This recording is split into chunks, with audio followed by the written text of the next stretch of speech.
That you work Like, hard for what you work want hard in life. for what you want in life.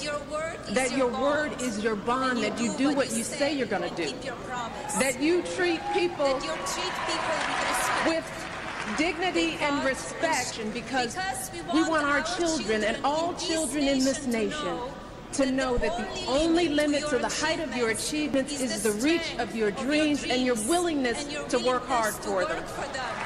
Yeah. It is so similar. I mean, it really is. So what actually happened, you know, maybe someday we'll actually know. And, of course, everybody's on the defensive right now, where these words came from, who wrote what. One of our texters just a moment ago, didn't she say that she had pretty much written the speech? Yes, she did. But, well, let's play that cut again, and then we'll take a break. And I'll leave this up to you. You can leave your thoughts on our Doug Wright Show Facebook page. You can also leave your thoughts on our text message board, 57500. But this is what Melania said about her own speech. I wrote it and with a little help as possible. So yeah, as little help as possible. And if somebody helped her with those lines, you wonder, was it just something that it just popped into their head, not realizing that it was virtually word for word what Michelle Obama had said 8 years earlier? I don't know. I'll leave it up to you.